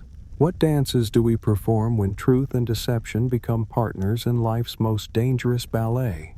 You're navigating treacherous waters now, where a pirate's brass instrument points not toward treasure, but toward the guilt that buried it. This brass compass allegedly belonged to Captain William Kidd during his controversial voyages in the 1690s. Treasure hunters who follow its direction report finding not gold, but evidence of their own moral compromises. The compass needle spins wildly near buried secrets and points toward locations where the user has hidden shameful truths. Maritime collectors describe the compass growing heavy when handled by those with guilty consciences. The brass surface develops scratch patterns that form crude maps leading to places the user desperately wants to forget. Several treasure hunting expeditions have ended in confessions and reconciliations after following this compass's mysterious directions. The soft tick of moral navigation, the gentle weight of conscience made manifest, the quiet justice of finding ourselves instead of fortune. Navigation experts note that old brass compasses can develop magnetic anomalies that create unpredictable needle behavior, especially near metallic objects. What treasures do we discover when we stop searching for gold and start seeking redemption? You're composing the seasons of the soul now, where each note captures nature's eternal cycle of birth, growth, death, and renewal. This Baroque violin belonged to Antonio Vivaldi during his prolific period at the Ospedale della Pietà in 18th century Venice. Musicians who play it report their technique instantly matching Vivaldi's virtuosic skill level.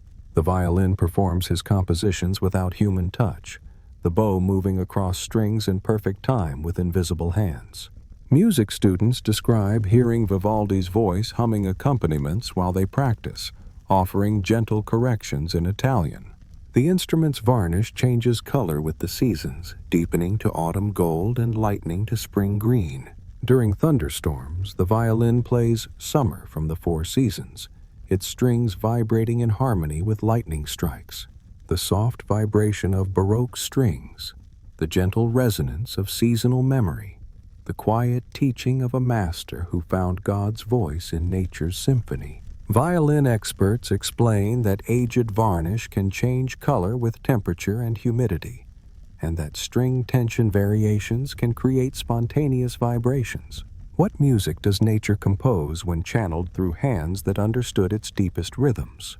You're adorning yourself with empire's crown now, where marble tears flow for love that conquest could not preserve. This marble statue of Empress Josephine was carved during the height of Napoleon's power, before their divorce in 1809.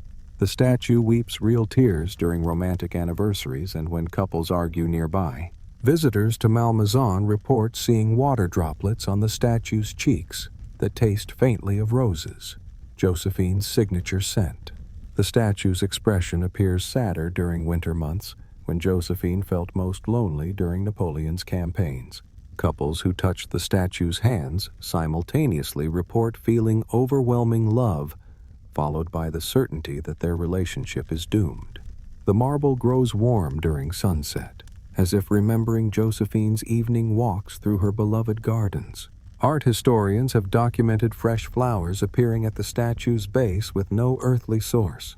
The soft drip of imperial tears, the gentle warmth of love that power could not protect, the quiet sorrow of hearts too large for the thrones they occupied. Sculpture experts explain that marble can absorb and release moisture based on atmospheric pressure, creating the appearance of tears. What love stories do empires tell when the crowns have crumbled but the hearts remain?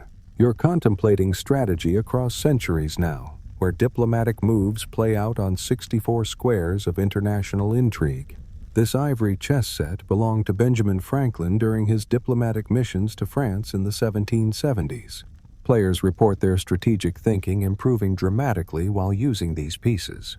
The chess pieces move on their own to demonstrate historical diplomatic solutions and political strategies. Statesmen who handle the set describe receiving insights into complex negotiations and seeing multiple outcomes to political decisions. The king and queen pieces warm to the touch during international crises, and the entire set glows faintly during full moons. Political science students report hearing Franklin's voice explaining the principles of diplomacy while studying the chess positions. The soft click of ivory against marble, the gentle weight of wisdom accumulated through experience, the quiet cunning of minds that shaped nations through careful thought. Game historians note that old ivory can develop thermal properties, and that weighted chess pieces can shift position due to table vibrations. What games do great minds continue playing when the board spans continents and the stakes include liberty itself? You're touching the fabric of scandal now, where Russian mysticism and political intrigue wove themselves into cloth that witnessed an empire's final breath. This linen shroud wrapped Grigory Rasputin's body after his dramatic assassination in 1916 St. Petersburg. Russian historians report the shroud predicting political upheavals and royal downfalls with disturbing accuracy. The fabric grows cold before major Russian political events, and touching it reportedly grants visions of the Romanov family's tragic fate. Several Romanov descendants have refused to view the shroud, claiming it radiates overwhelming despair and foreboding. The linen bears stains that appear to form crude maps of revolutionary Russia, showing locations where the royal family would later be imprisoned. During Orthodox holy days, witnesses describe seeing Rasputin's ghostly figure wrapped in the shroud, his piercing eyes still holding hypnotic power over observers.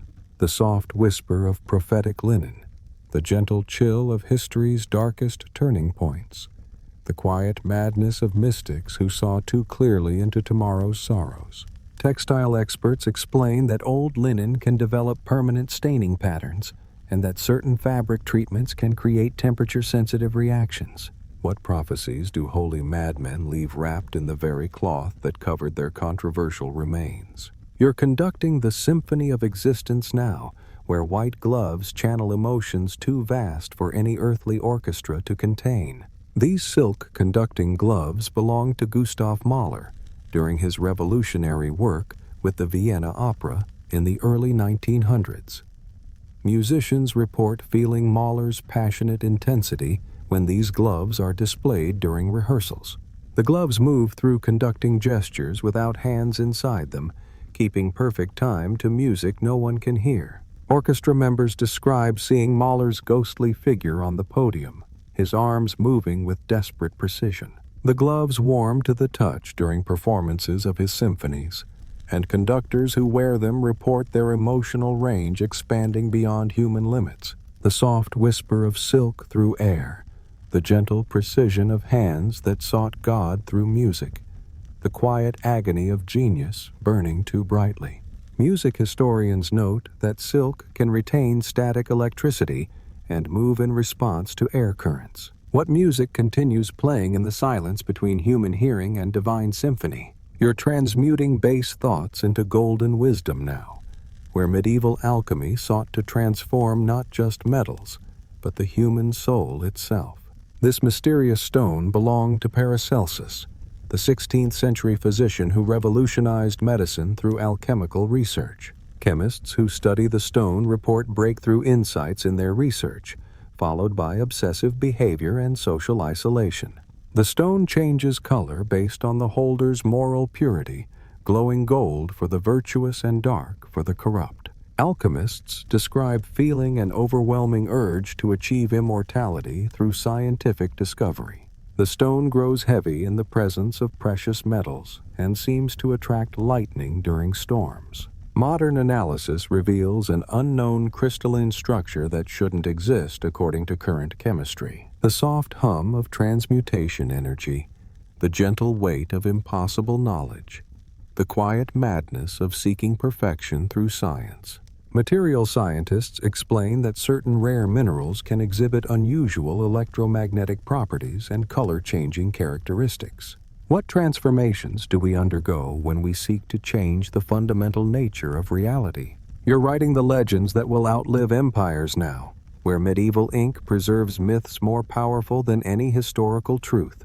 This illuminated manuscript of History of the Kings of Britain was penned by Geoffrey of Monmouth in 12th century Wales. Historians who study it report finding new text appearing in the margins, written in Geoffrey's distinctive hand. The parchment weeps actual tears when scholars debate the historical accuracy of Arthurian legends. The manuscript's illustrations move subtly, showing different scenes from King Arthur's court, depending on the reader's perspective. Medieval scholars describe hearing Geoffrey's voice defending his historical methodology against modern criticism. The ink sometimes appears to bleed, forming new words that complete unfinished passages about Arthur's final destiny. The soft rustle of ancient parchment, the gentle flow of legendary ink, the quiet dignity of myth preserving truth that facts cannot capture. Manuscript conservators note that old parchment can react to humidity by developing moisture that appears tear-like. What histories do we write when legend serves truth better than documented facts ever could? You're painting light itself now, where Dutch Golden Age brushstrokes capture luminescence that seems to glow from within the canvas. This oak easel supported Johannes Vermeer's most famous works in 17th century Delft. Artists who paint at this easel report their understanding of light and color improving dramatically. The easel adjusts its height to create perfect lighting conditions, mimicking the north-facing window of Vermeer's studio. Painters describe seeing a young woman in a blue head wrap posing invisibly, serving as a model for portraits they never intended to paint. The wood bears permanent stains from lapis lazuli and other expensive pigments Vermeer used despite his family's poverty. Art students report hearing gentle guidance in Dutch about color mixing and light placement while working at the easel. The soft creak of patient wood, the gentle shimmer of captured sunlight, the quiet poverty of artists who sacrifice everything for beauty. Art historians note that oak wood can retain mineral deposits from oil paints and expand differently based on historical pigment absorption. What light continues to shine when the painter has joined the eternal radiance beyond earthly shadows? You're leaping beyond gravity's reach now, where madness and genius dance together in movements that defy both physics and sanity. This plaster death mask preserves Václav Nijinsky's features after his mental breakdown ended the greatest ballet career in history. Dancers who study the mask report their technique improving dramatically while feeling increasingly disconnected from reality. The mask's expression shifts between ecstatic joy and profound sadness, reflecting Nijinsky's mental state during his final performances. Ballet students describe seeing the mask's eyes following their movements with the intensity of a master choreographer. The plaster grows warm during performances of The Rite of Spring and other ballets that defined modern dance. Visitors report feeling compelled to leap and spin uncontrollably after prolonged viewing of the mask. The soft whisper of phantom tutus, the gentle pressure of feet that redefined possibility, the quiet tragedy of minds too beautiful for earthly constraints. Museum experts explain that plaster masks can appear to change expression based on lighting angles, and that psychological suggestion can influence physical behavior. What dances do we perform when the music playing in our heads drowns out the world's rhythm? You're mapping the heavens now, where Danish precision meets cosmic mystery in brass instruments that measure infinity itself. This ornate brass telescope belonged to Tycho Brahe, the 16th century Danish astronomer whose detailed observations laid the foundation for modern astronomy. Astronomers who use it report seeing celestial phenomena that don't appear in any star catalog. The telescope points itself toward astronomical events before they're officially discovered, suggesting it can predict cosmic occurrences. Users describe hearing Brahe's voice explaining complex celestial mechanics in Danish accented Latin.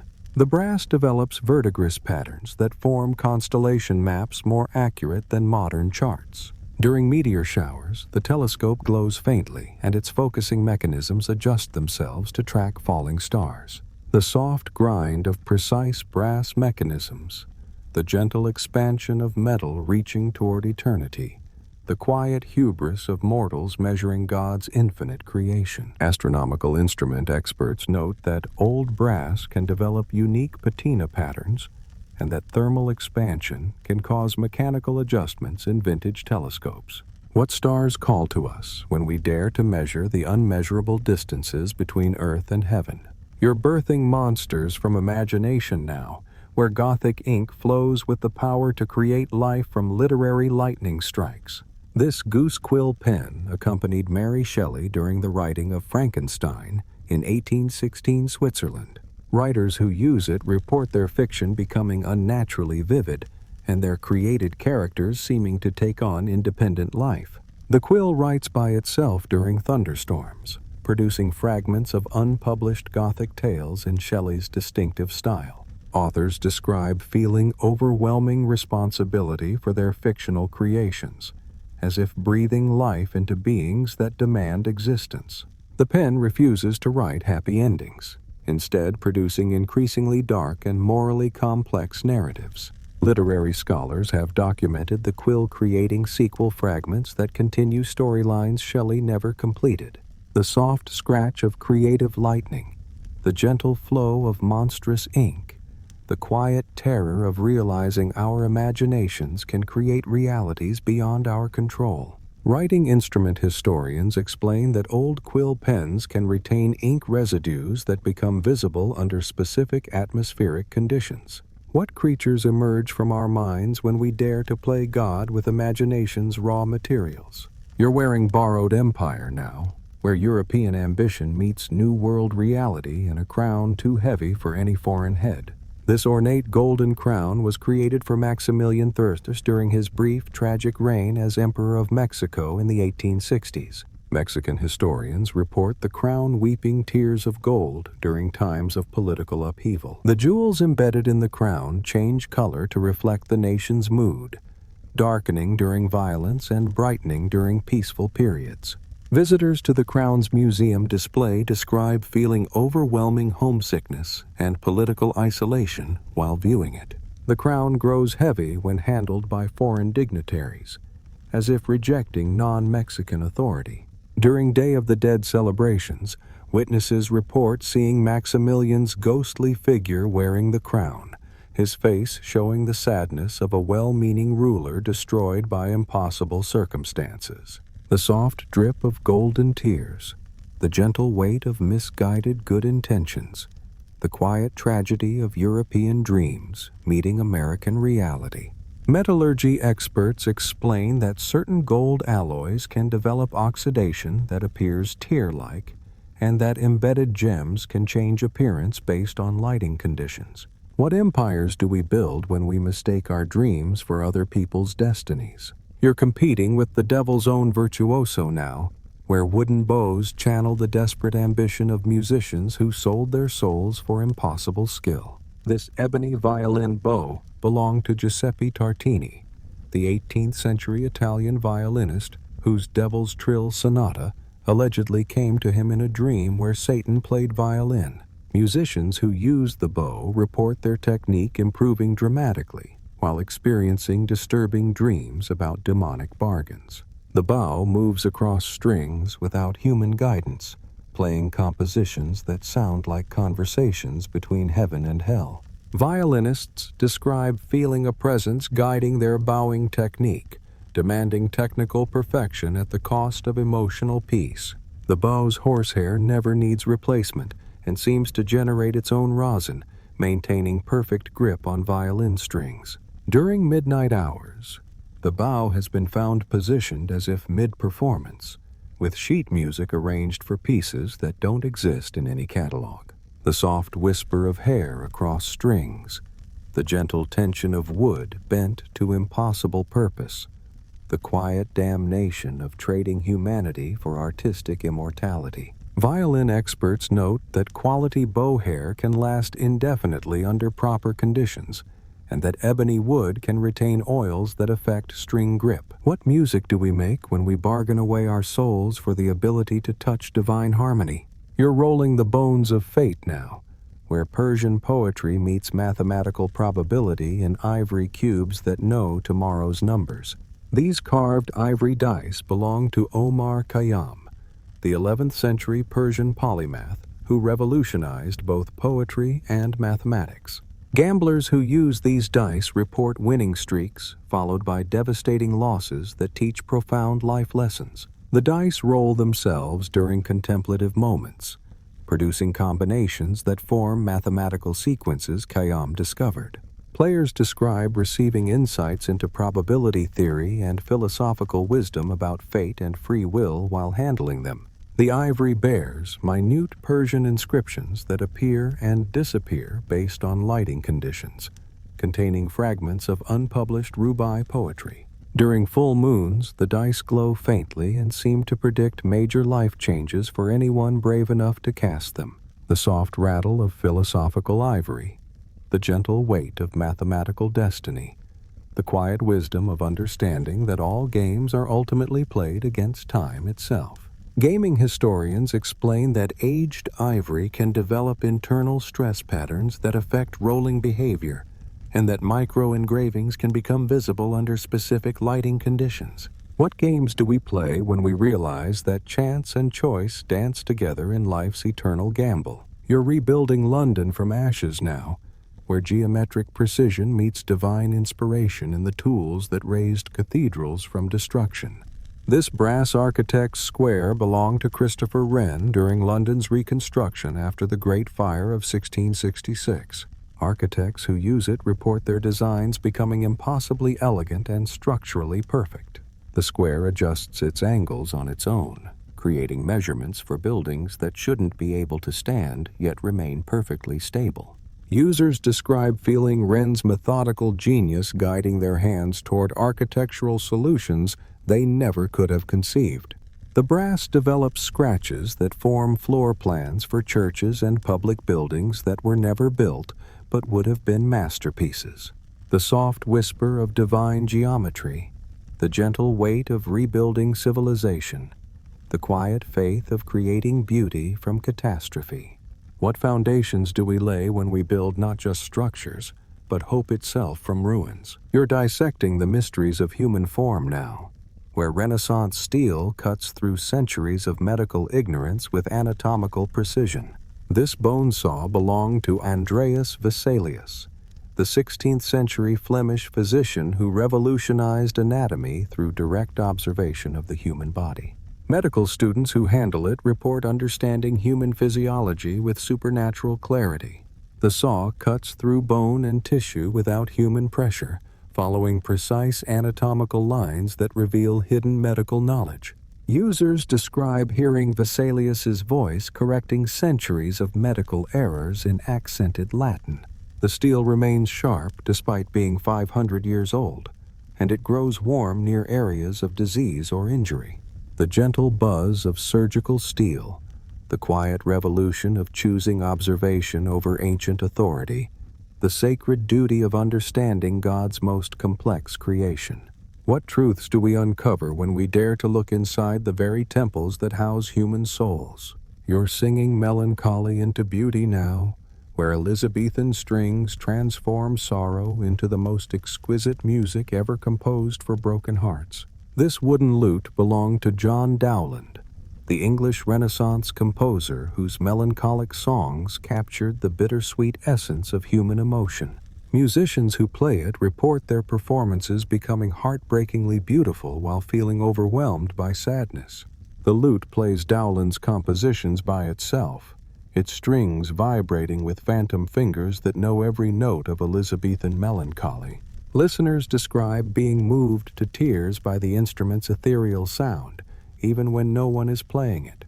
The wood bears moisture stains shaped like teardrops, and the strings never need tuning despite their age. The soft pluck of melancholic strings, the gentle resonance of Elizabethan sorrow, the quiet beauty of transforming pain into timeless art. What songs do we sing when our hearts are too full of beautiful sadness to remain silent? You're revolutionizing human knowledge now, where movable type democratizes wisdom and makes every person a potential scholar and philosopher. This wooden printing press operated by Johannes Gutenberg during his groundbreaking work in 15th century Mainz continues printing pages without human operation. Scholars report finding freshly printed sheets containing lost texts, corrected historical errors, and translations of works that were thought destroyed. The press selects its own text to print, favoring philosophical and scientific works that advance human understanding. Typographers describe hearing Gutenberg's voice explaining the spiritual significance of making knowledge accessible to common people. The wooden frame bears ink stains that form words in dozens of ancient languages. The soft clack of revolutionary type, the gentle pressure of democratizing knowledge, the quiet power of giving everyone access to wisdom. What words do we print when we realize that knowledge belongs not to the few, but to all humanity? You're wearing 1,000 characters now, where theatrical masks contain every human emotion and archetypal story ever performed on life's great stage. This leather mask belonged to an unknown commedia dell'arte performer in 16th century Venice, discovered in a trunk beneath an old theater. Actors who wear it report their performances becoming supernaturally expressive and emotionally powerful. The mask's painted expression changes to match the wearer's role, shifting between comedy and tragedy with fluid grace. Theater students describe feeling the presence of countless performers who wore similar masks, their collective wisdom guiding each performance. The leather bears the impressions of thousands of different facial expressions, creating a palimpsest of human emotion. The soft whisper of theatrical leather, the gentle weight of all humanity's stories, the quiet magic of becoming everyone while remaining yourself. What roles do we play when we realize that all the world's a stage and we are merely players? You're navigating by celestial mathematics now, where Islamic Golden Age precision maps the heavens with mechanical genius that predates modern engineering. This brass astrolabe was crafted by Al-Jazari, the 13th century polymath whose mechanical innovations laid the groundwork for modern robotics. Astronomers who use it report the instrument calculating celestial positions with impossible accuracy for its era. The astrolabe adjusts its own settings, predicting astronomical events centuries before they occur according to modern calculations. Users describe receiving insights into mechanical engineering and astronomy that wouldn't be discovered until the Renaissance. The brass components move in complex patterns that demonstrate mathematical principles Al-Jazari incorporated into his designs. The soft tick of ingenious clockwork, the gentle precision of Islamic scientific achievement, the quiet bridge between ancient wisdom and modern technology. What stars guide us when human ingenuity reaches across centuries to touch the infinite mechanisms of creation? You're painting poetry with liquid ink now, where Chinese characters flow like water and capture the very essence of thought made visible. This bamboo calligraphy brush belonged to Wang Xiji, the 4th century Chinese calligrapher known as the Sage of Calligraphy. Calligraphers who use it report their brushwork becoming effortlessly elegant and spiritually profound. The brush writes by itself during quiet moments, creating characters that demonstrate perfect balance between strength and grace. Users describe feeling Wang Xiji's presence guiding their hand toward calligraphic perfection while teaching Taoist principles through brush movement. The bamboo handle bears ink stains that form Chinese characters expressing philosophical wisdom. The soft whisper of brush against silk, the gentle flow of liquid thought, the quiet meditation of making philosophy visible through perfect strokes. What thoughts do we write when our brushes become extensions of our souls reaching toward artistic immortality? You're witnessing divine compassion now, where Byzantine gold and tempera colors channel the tears of heaven for humanity's endless sorrows. This 9th century icon from Constantinople depicts Saint Nicholas, the wonder worker whose legend inspired the modern figure of Santa Claus. Orthodox pilgrims report the icon weeping fragrant oil during times of great human suffering. The painted eyes seem to follow observers with paternal concern, and children often claim to hear gentle whispers of comfort in ancient Greek. The icon's tears are collected by faithful believers who report miraculous healings after anointing themselves with the sacred oil. The gold leaf background shimmers with supernatural light that doesn't correspond to any earthly illumination source. The soft drip of saintly tears, the gentle radiance of divine love, the quiet miracle of divine compassion made visible in human art. What tears do saints shed when they witness the sorrows that we humans carry in our fragile hearts? You're healing with medieval precision now, where Islamic medical knowledge stitches wounds in both body and human understanding of disease. This silver surgical needle belonged to Al-Razi, the 9th century Persian physician whose clinical observations revolutionized medieval medicine. Surgeons who use it report their diagnostic skills improving dramatically and their hands gaining supernatural steadiness. The needle performs sutures by itself, following surgical techniques that wouldn't be formally developed for centuries. Medical students describe hearing al-Razi's voice explaining disease processes and treatments in Arabic-accented Latin. The silver never tarnishes and remains perfectly sharp despite being over 1,000 years old. The soft whisper of healing metal, the gentle precision of Islamic medical advancement, the quiet dedication of physicians who serve all humanity regardless of faith or culture. What healing do we perform when our tools carry the wisdom of those who saw medicine as sacred duty? Hey friends, we've reached the end of our gentle journey through history's most mysterious objects. Thank you for letting these stories carry you through the quiet hours toward peaceful rest. You're holding infinity in glass now, where the last grains of our shared story continue falling through time's most patient mechanism. This crystal hourglass contains sand that never stops flowing, though no one knows who created it or when it first began measuring time. Museum curators report that the sand flows upward during significant historical moments, as if time itself were pausing to witness human achievement. The glass contains what appears to be stardust, each grain catching light from sources that don't exist in earthly spectrum.